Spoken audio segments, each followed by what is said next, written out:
আলোচনা না করি তাহলে আল্লাহ হাবিব বলছেন, দেখেন ইবনে মাজাহ শরীফে যে হাদিসটি সহিহ সনদে বর্ণিত হয়েছে, ইন্না বানি ইসরাঈলা ইফতারাকাত আলা 72 মিল্লাতান ওয়া সাতাফতারিকু উম্মতি আলা 73 মিল্লাতান কুল্লুহুম ফিন-নার ইল্লা মিল্লাতান ওয়াহিদা। ক্বালু মান হিয়া ইয়া রাসূলুল্লাহ?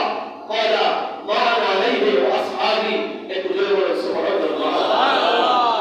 আল্লাহ হাবিব বলেন, বনি ইসরাঈলের দল 72টি, ও ছেড়ে যাওয়ার উম্মতের মধ্যে দল হবে কয়টা?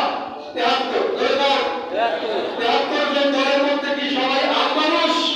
নবী বলেন, আমার উম্মতের মধ্যে আমি নবীকে নবী পরিচয় দিবে, আমার আল্লাহকে আল্লাহ পরিচয় দিবে, তার ভিতরে উম্মতের লেবাস পোশাক থাকবে।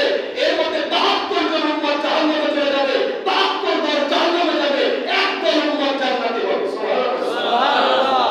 তাই লেবাস পোশাক দেখে কি দৌড় দেব নাকি বোঝার কিছু আছে? আছে। কথা বলুন, আছে।